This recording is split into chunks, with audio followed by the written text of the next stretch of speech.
Okay. It is cup final weekend. As I'm speaking, whether it's today where this gets uploaded or the night before the game. Right now, I'm watching Portsmouth Salford, so that gives you an idea of the organisation I've put into this. Anyway, we've got Dave and we've got Shaun. How are you fellas doing? How you doing, mate? All right? Not too bad, Michael. Staying safe. Well, yeah, we'll just stay insane with all that. But hey, look, it's okay. Product placement. We've got this game to look forward to tomorrow. The pizza trophy final. Question is, will either of you end up ordering Papa John's?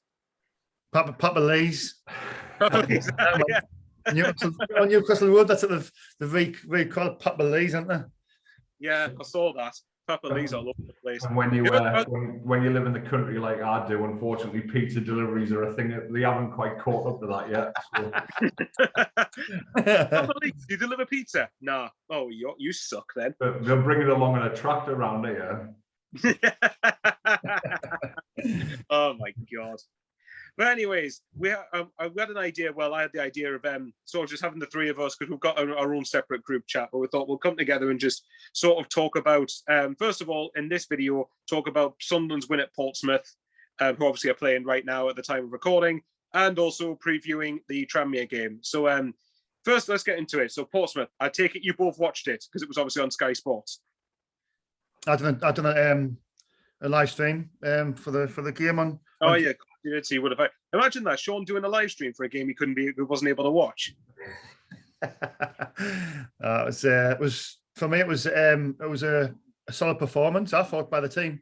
I thought we restricted Portsmouth to like very little. I can't recall them actually having a shot, which to be fair, going down there and not won there since 1997, 24 years. I think you got to give the players a lot of credit.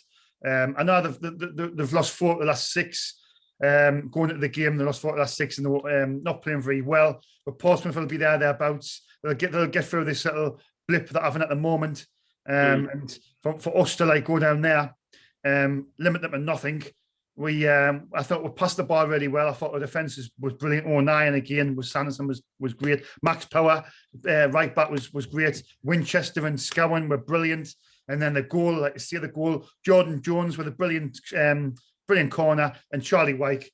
How many times he's done it this season? He's just been brilliant. The marking was pretty abysmal, by Portsmouth. Let's be honest, but it was a great corner by Jordan Jones and Charlie Wyke. Great header, bullet header, 1-0. And obviously the second goal, I think it summed up the way Portsmouth have been playing lately. And I think it was Reggett who just miss. Yeah, I believe what they were trying to do. Just take a throw. We'll take a throw in. Oh, Reggett, here you go. Oh no. I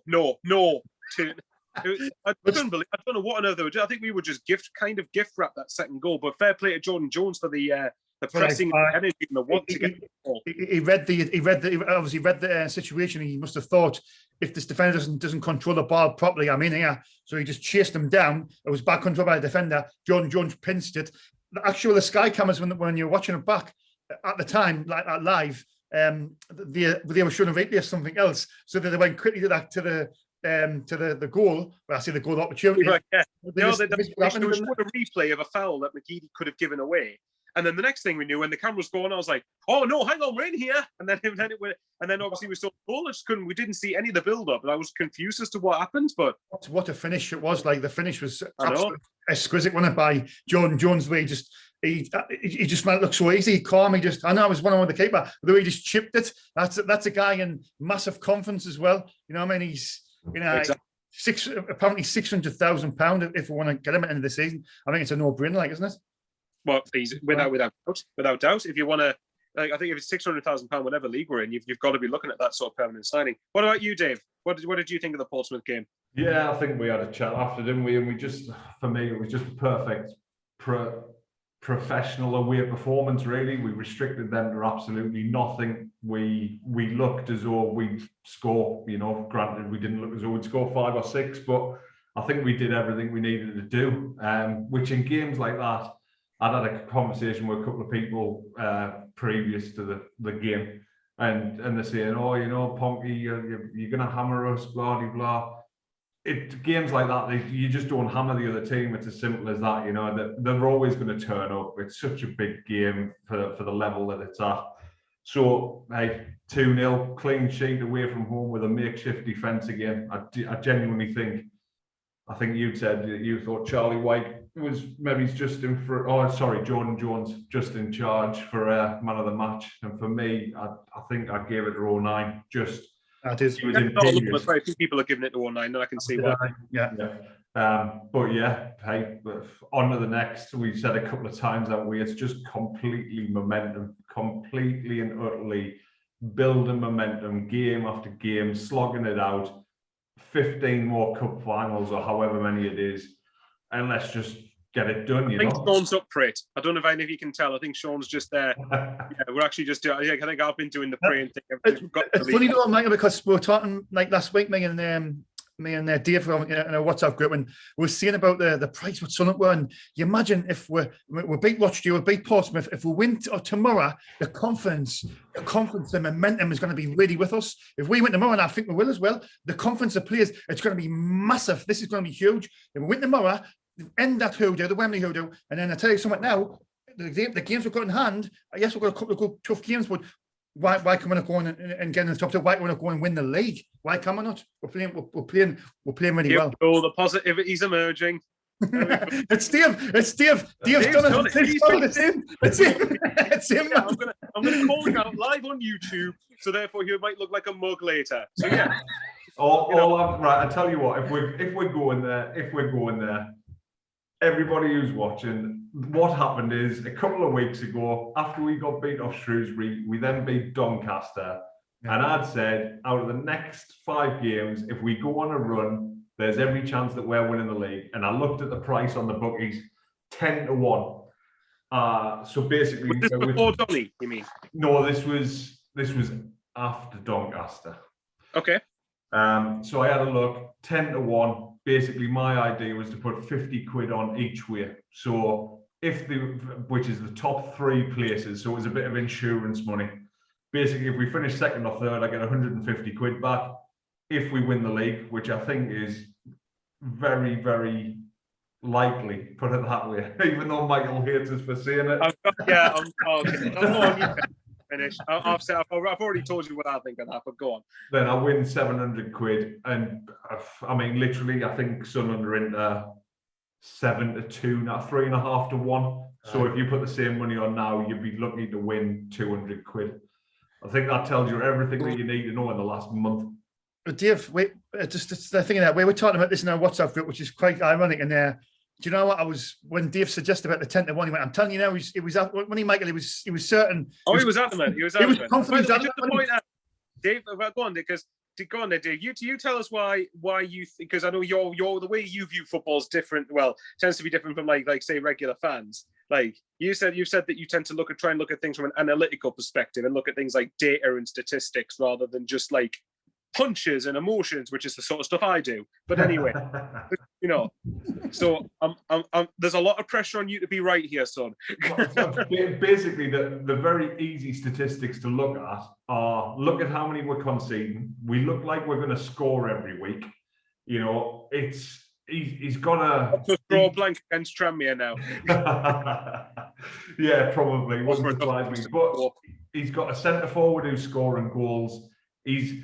Listen, just how simple is it for how long we've been in League One? Jack Ross, we've said about how good his squad was that first season, and they still didn't buy or loan the players to improve what we needed. Now, Winchester had a decent game the other night. I'm still not sold on him, but I understand what he's bringing to the table, especially with Ledbetter being injured. So he is a good replacement for that. Yeah. Jones, I've heard a couple of comparisons, and it's a big statement on Twitter to say, but reminds them of Johnston and Summerby out on the wings back in the. It's too early for that, but the reason that people are saying that is because it's so different to what we've had for so long. He's got a little bit more strength about him. He gets stuck into it. I think Gooch is technically quite a good player, but he's just not big enough to play football in this league. It's the same with Hume. Hume has improved massively, but his stature just means that when you come up against the likes of Northampton, probably Tranmere tomorrow, what they'll do is they'll stick a big centre forward onto the fullback or onto like Gooch when he's defending, and they'll say, right, keep putting the ball on top of him. Diagonal pass, put the ball on top of him. And before you know it, they've been elbowed a couple of times. And what it's the same with Vokins as well. They're all footballers. They all want the ball at the feet. They all want to pass. But when it comes to like a Sunday morning at Redby, you know, you're going to get 7 bells kicked out of you, unfortunately. Sunday morning at Redby. Oh, God.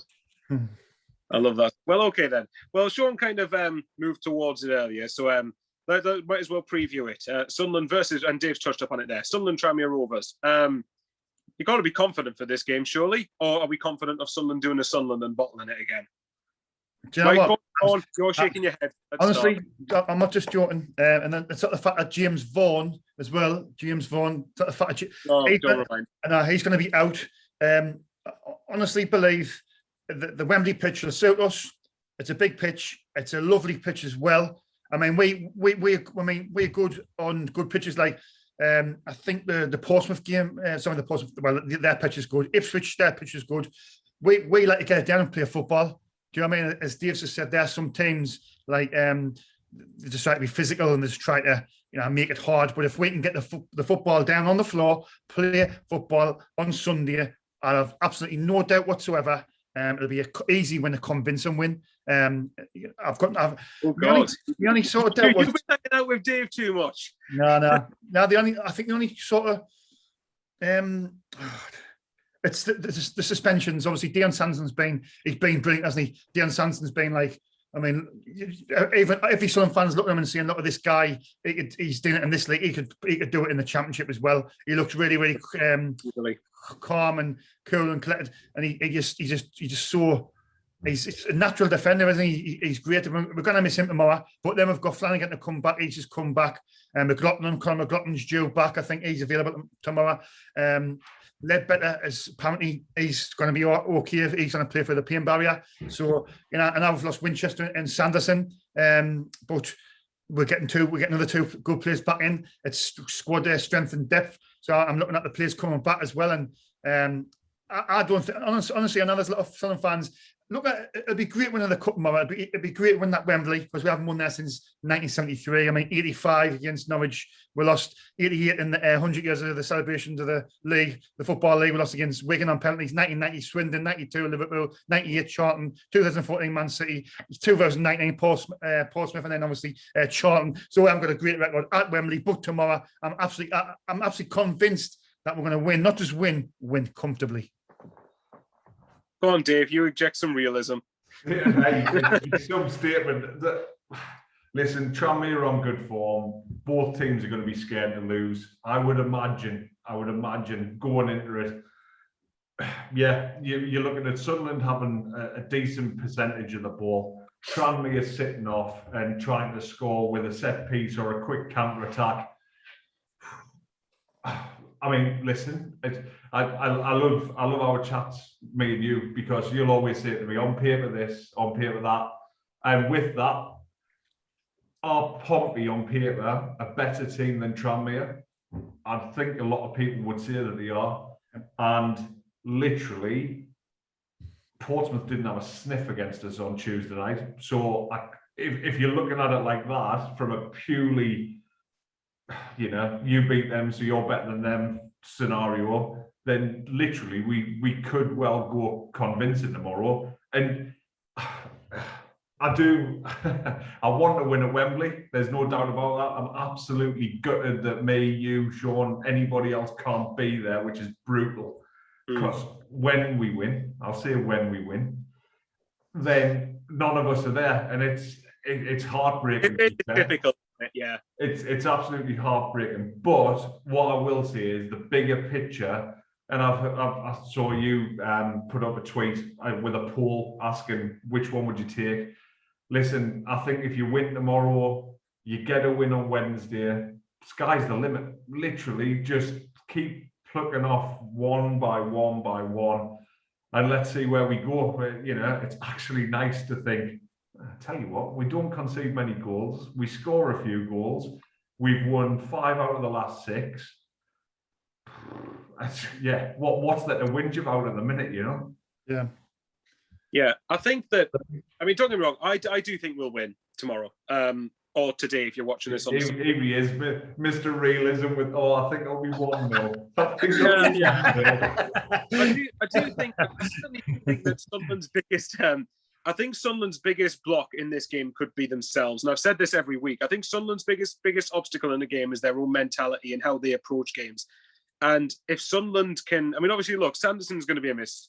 He'll be cup tied, but in a way, that means he'll be fresh for Accrington. Theoretically, as long as he doesn't pick up an injury or anything, he should be fresh for Accrington. Same with Winchester. I would say same with Hawkins, but he doesn't play anyway for whatever reason. So I think that certainly in this game, I think, and you've touched on this, and I think this is spot on. The reason if we win against Tranmere, for me, I'm not looking at it as we've won the Papa John's Trophy. I'm thinking of it as we've won at Wembley. We've got over that curse. We've got over the Pompey curse. Now kick on. Fleetwood, kick on and prove Dave right. There you go. The bit that he wants to add to that is, so when we get to the playoffs, that Michael thinks that we're getting to the playoff, we're getting rid of the Wembley hoodoo and we go and win. That's what he's saying. That's another thing as well. But obviously, it never aligns perfectly. It never aligns. Michael, just let yourself go. Just admit that tomorrow, by the time it gets to like 5 o'clock, we're going to have won 17-0 and it's over. Tranmere fans are going to relish in it. I've even heard a rumour that we're playing Remy Matthews at centre half tomorrow, and I still think we're going to win. Okay, I'll tell you what. Then we'll win 6-3. Then get in there. We'll win 6-3. Charlie White will score 5 goals, and let's see, Remy Matthews will score a header from a corner. Why not? Let's go completely ridiculous. Let's go ludicrous. But in all seriousness, how much would winning this game set us up for the last 13? Because we've got 13 league games after this. And again, remember, you've won at the capital of football. Say you beat Tranmere, which I think we say we think we will. Obviously, you can't underestimate Tranmere. If we go in with that attitude, we're not going to win. But if you beat Tranmere, then surely you think, right, 13 league games left. We've beat Portsmouth away, massive game. We've smashed Donny. We've smashed Burton, who, by the way, Burton, I will point out, yes, Burton are down the bottom, but they've beat Kipper there. They've beat Hull there. You're going to turn around? Currently, as we're recording, I think they're winning 3-0 against Crewe. So providing they manage that game effectively, they've won. And on top of that, their form, I think, has been one of the best ones since Hasselbank's took over. So the only game they haven't won recently was against us. So and we won 3-0 down there. And say you've won at Wembley, then as high as confidence is at the minute, that surely has to, like Dave said earlier, it has to set it through the roof, shouldn't it? It has to. It's massive. It's just win tomorrow, and that'll just set the tone for the last 13 games. So win tomorrow, get over that. You know, the Wembley jinx has been like 48 years since we won there. You know, that's another hurdle. I mean, Portsmouth, I won there for 24 years, since 1997. Like the Fleetwood, since we're dropping into this tier. I know Joey Blanton's not there anymore, but we hadn't beat Fleetwood until recently. Burton, we're still with Burton. I think it's massive. We win Sunday, and I'll be thinking, do you know how many to put that bet on? I'm thinking, but you know what? The other 2-2 were due 2-2 with their Crew. I checked the prices that day, went from 10-1 before the game, 14-1. Yeah. So from that Crew game, we've won every game since then. We went to 14-1 from just after that game, so you could have got even more value. Well, yeah. It's something we'd all discussed in it after that Crew game. Them are the bits of football psychology that people like Lee Johnson definitely get into, in my eyes. Like Phil Parkinson, for example. We all know how much I love favorite manager on the planet. But like he doesn't. When we were winning like 8 games out of 9 on the parking, Dave's going to go, yeah, well, it's still garbage though. We're still not doing anything amazing. Yes, we've won 8 out of 9, but come on. I tell you what, I started whinging the day after he was appointed, and I've never stopped whinging since, and he's been gone for 6 months. But the thing is, I mean, 2 things. The Crew game, do I think Parkinson gets us a result after being 2-0 down? No, it's all hindsight, but that's my opinion. And then on top of that, if we did manage to get a result, again, completely pie in the sky thinking, But if we do I think Parkinson taps into that, or do I think he stands there in the changing room after and go, well done, lads? Whereas I reckon Johnson, inspirational team talk and motivational speeches, mate, massively. Whereas I think Johnson's round. I think he's smashing someone in the arm with a right hook. I think he's ruffling people's hair. I think he's going, get in, lads. And things like that. One, if we win the league by a point, the Crewe game becomes immense. We drew with Crewe and then managed to win another couple of games straight after because it feels like a win. It's massive. Things like that are massive, and that's where things have been going wrong under Jack Ross, under Parkinson. Good point, it's literally momentum. It's absolutely huge. So one game at a time. I know I sound like it's absolutely done and dusted and whatever, but yeah, you do a bit like, I'm not gonna lie. But no, tomorrow I'm looking forward to it. I'm hoping, like Shaun said, it's definitely going to be a lovely pitch. It's going to be a bit of a spectacle. It'll be nervy for the first 20 minutes, but once we get 4-0 up in the first half, there's too much positivity. I don't like this. I do not like this. The old fishing rod's out. Right, I'll let you guys know. In our WhatsApp group between the three of us, Dave has been constantly going after every game. So, Michael, you still think we're not going to win the league? You still think we're not going to win the league? Come on, let yourself get carried away. We're going to win the league. And I'm like, and I've said it right. My stance is on this. I've said in the past, and I know Dave's probably going to roll his eyes at this. The next 6 league games we've got, obviously it's on paper again. Anything can happen in those games. But when you've got Accrington, you've got Lincoln, Bristol Rovers under Joey Barton, who for some stupid reason we haven't been. If we can get over that hoodoo, that'd be then you'll start believing, won't you? Yeah, but after then you've got Oxford, Peterborough, Charlton. If after the end of the Charlton, at the end of those 6 games, if we're in the top 2 or just a couple of points off, say just the same position we were going into the start of today's games or the Saturday games, if we're in that position, then I'll think, right, we'll do it. I think you're right. What you're saying, it's hard to believe because we've been let down for so many times. But I just think, look at our team now. I think Deon Sanderson, he looks absolutely quality, doesn't he? At the back, you've got if you get the core of your team right, you've got Deon Sanderson at the back. Luke O'Nien can play anywhere. I know. I still find it incredible. Some fans don't rate Luke O'Nien. To be fair, I know a lot of fans like. What I mean is that.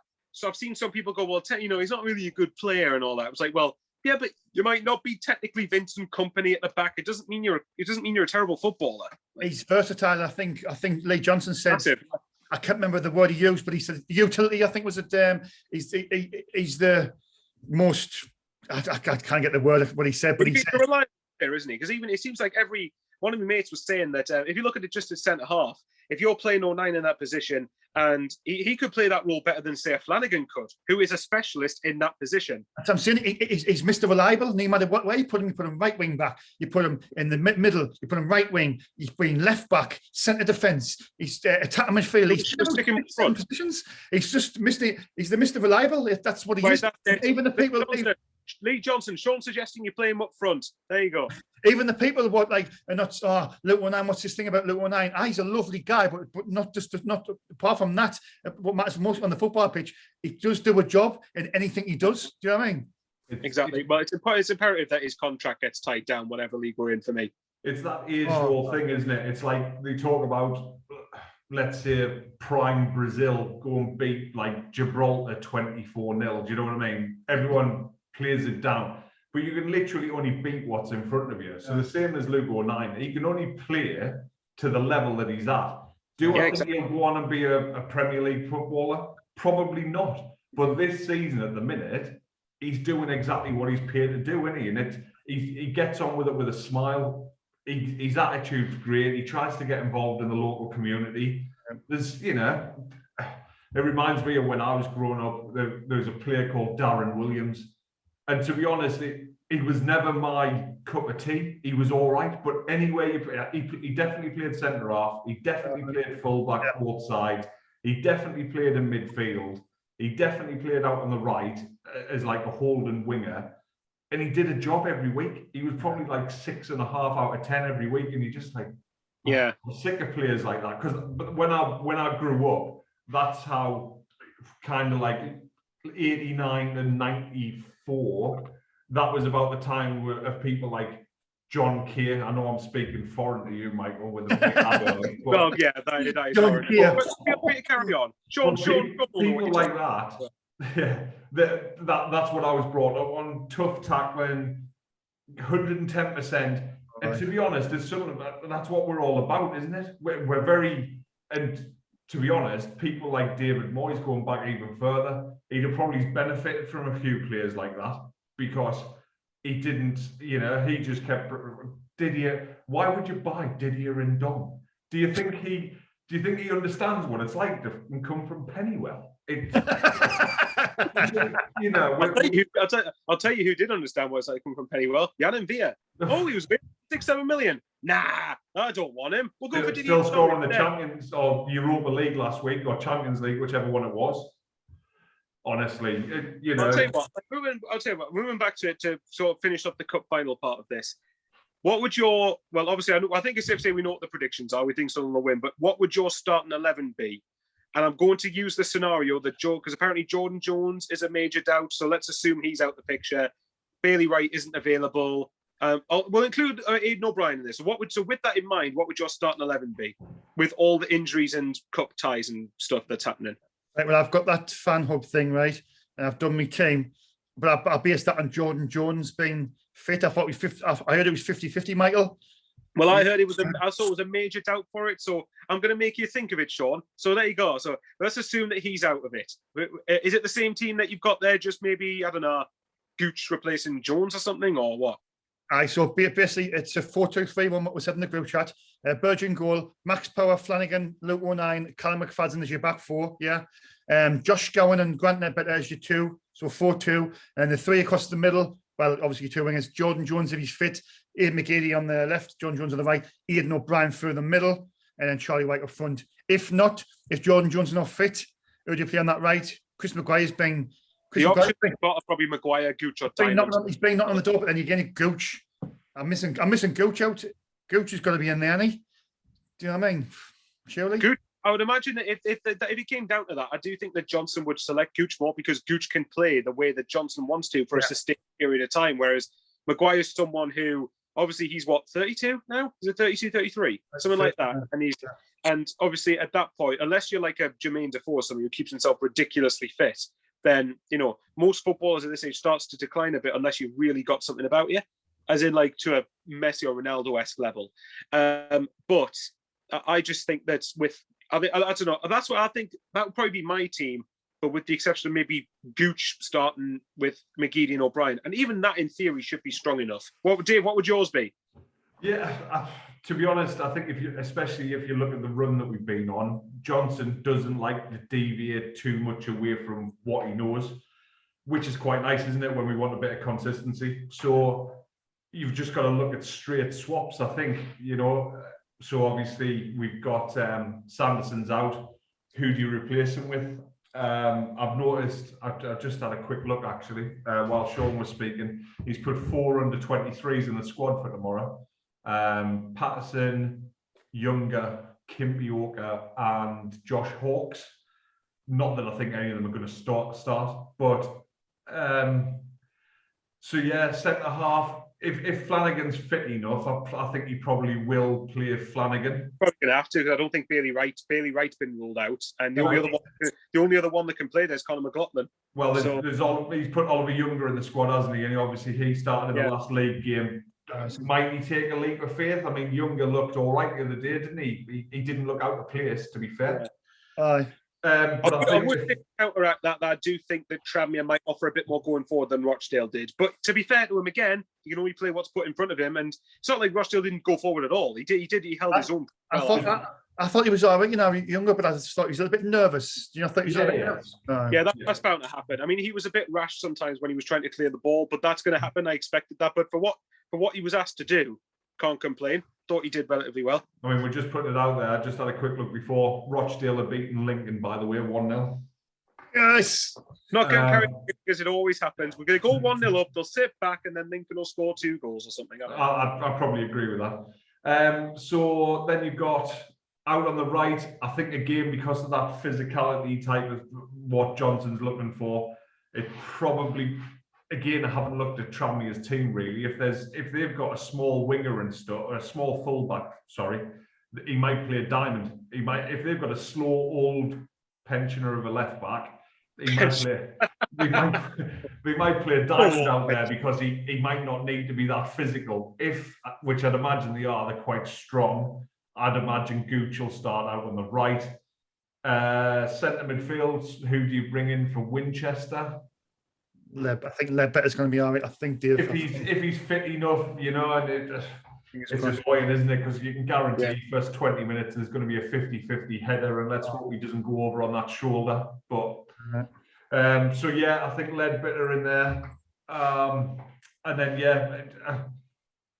I absolutely dislike Aidan O'Brien. I don't think he's a very good footballer whatsoever. But I said to somebody the other day, he does things off the ball and his statistics, which I know, you know, Johnson's in the office 5 days a week typing into a laptop. I've no doubt about it, with spreadsheets and whatever.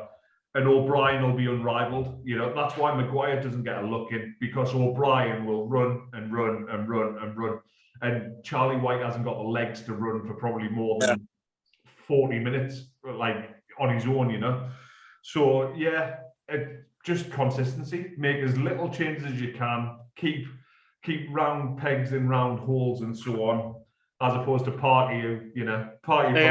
For the Parky segment. Well, come on, Parky would have Remy Matthews at centre half tomorrow. He says the person who just went, Remy Matthews could play centre half and will still do all right tomorrow. Yeah, I wouldn't play him centre midfield. I meant centre midfield. You couldn't play him in there. Yeah. Do you know the last time I won? I'm pretty sure the last time I won 5-0. Do you know what it was against, lads? Tranmere.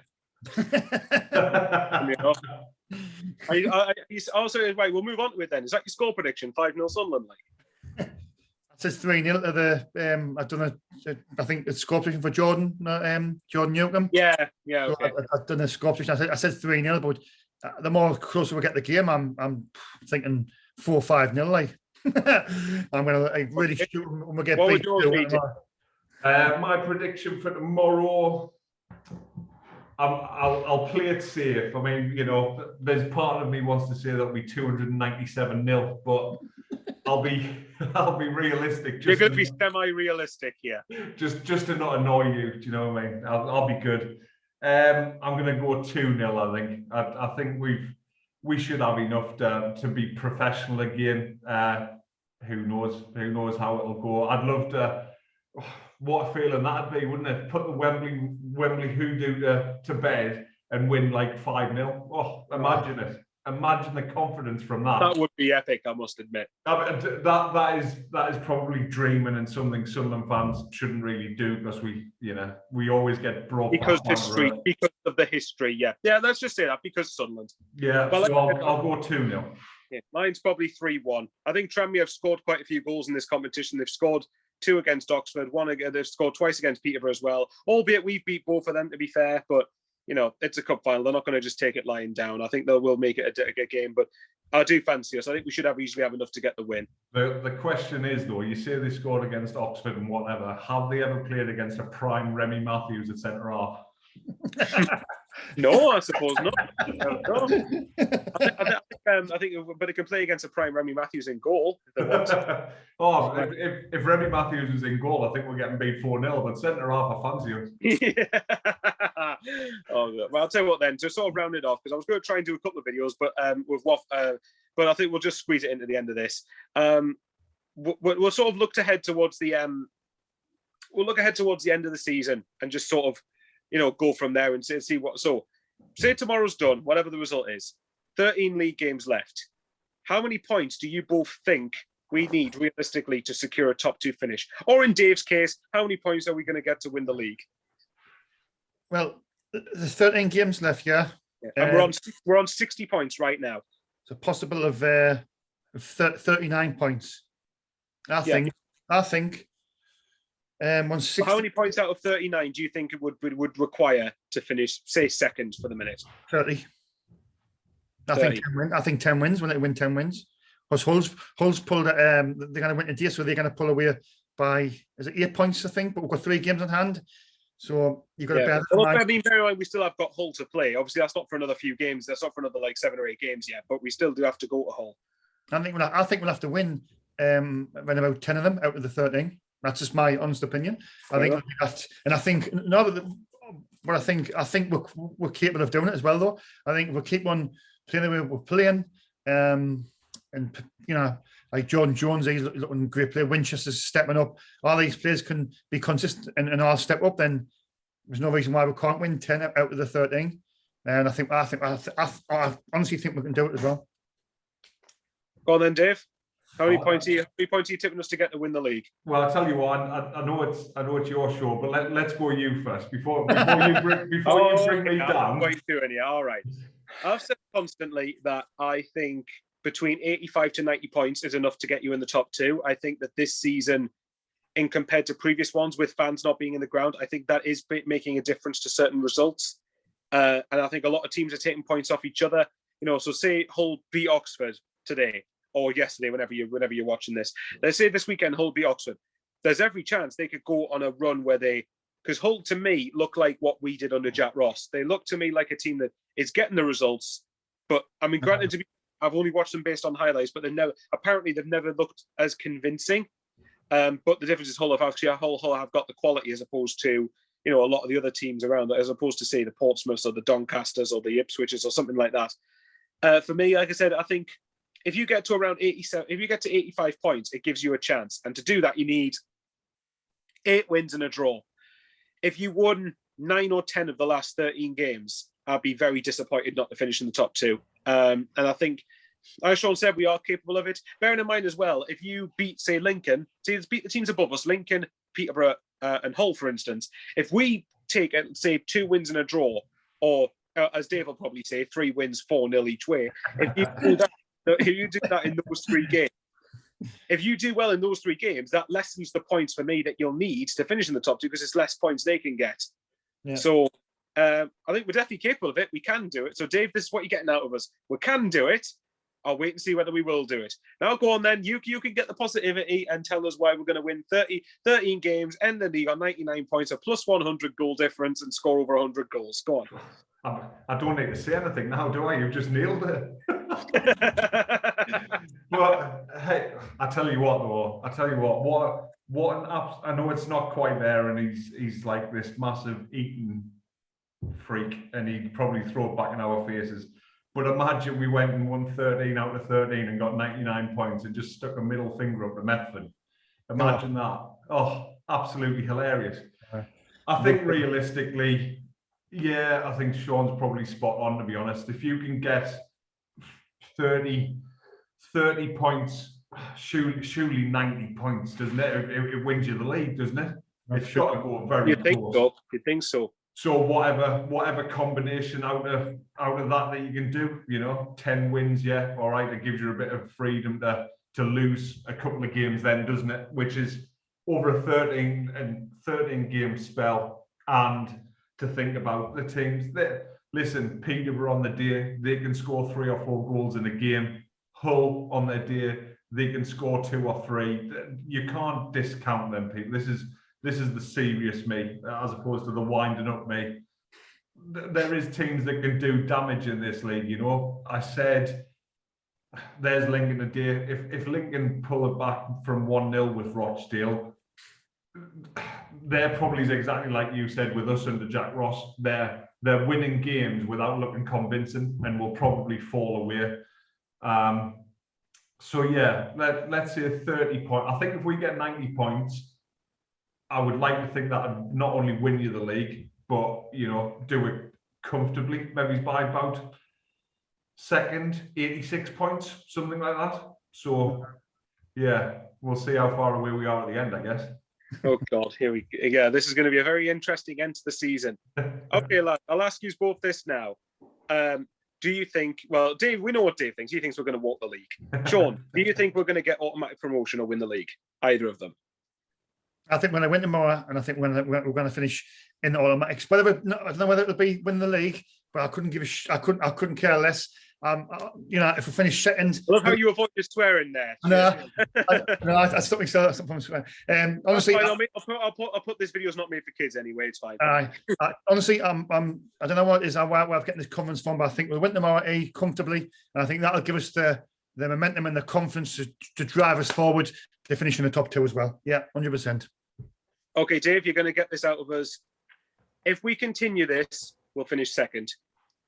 If we, well, I don't know whether it depends on whether we win. Okay, if we continue this run of form to a good standard, I love how I'm trying to be level-headed here.